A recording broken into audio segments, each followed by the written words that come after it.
do have with us comedians Rhys, Nicholson and Geraldine Hickey as well. Both, as I mentioned, good morning. Good morning. Coming out. Welcome to you both. We both, Joe and I, had so much fun listening to your episode. We loved it. We laughed. We shared. We empathized with you as well.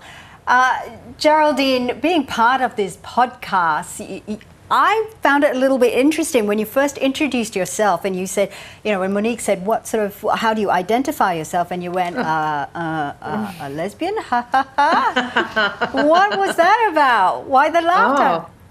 I don't know. I guess, I don't know, I was easing into it, First question. I can't even remember doing it, to be honest, but it's a fond, distant memory. Yeah. Rhys, I'm interested to see what you think about how the comedic landscape has changed, not just over the past 10 years, but just over the past years that you've been in it. How have you seen it change for queer and gay comedians? Hugely so. I think when I first started doing stand-up about 10 years ago, and Geraldine would have the same kind of feeling, I think, that when we first started, as queer comedians, you kind of had to come out and make a little joke, to kind of make the audience comfortable, to make them know that you knew. I used to come out and I would say, so I, like many men, well, end of sentence. And it would kind of ease the audience and go, oh, good, he knows that he's gay, so we don't have to tell him.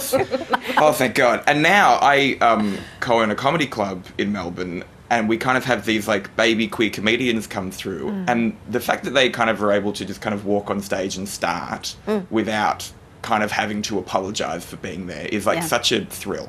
Yeah. Geraldine, I believe we have a clip of you. I like the fact that you talk about your relationship. I just want to play this clip about what you talk about in your relationship. Anyway, I dug out some MAGA Panthers and dug out a few other things, then we dug a bit of a hole, and then in its place we put a lesbian pit. A few people going, what is a lesbian pit? Don't Google it.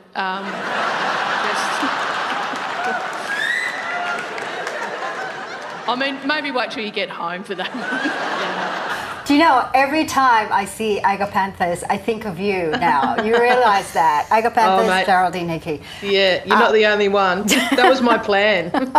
I guess... I'd like to make it clear I helped build the lesbian pit. Just so you know, I was at Geraldine's house and I did help build. Geraldine, it's fair to say that the old adage that women are just not funny has been disproven time and again. But is this something that lesbian comedians are facing now?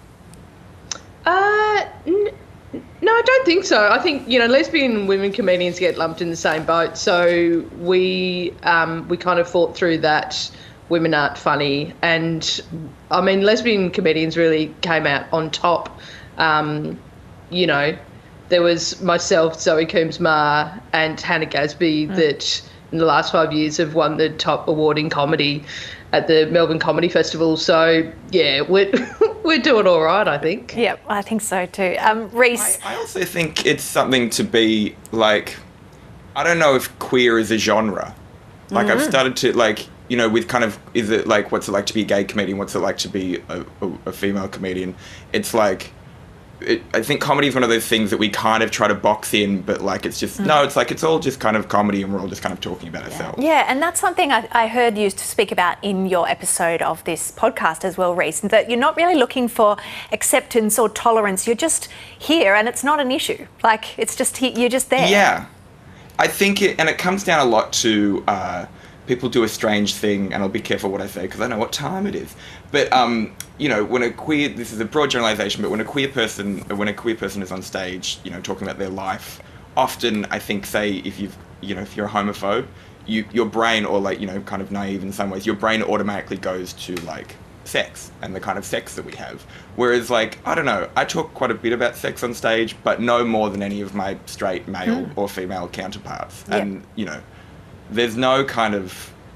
People don't get icky about that. In fact, people are kind of yeah, good on them. Yeah. And people get still a bit strange about that sometimes. Rhys, sorry. Sorry. No, I was going to say, for me, I started a comedian, and I wasn't out, so I, was, I guess, a straight comedian for, the first 5 years of my career, and I did a lot of blue material, and then it wasn't until I did come out and kind of accept who I was that my comedy just went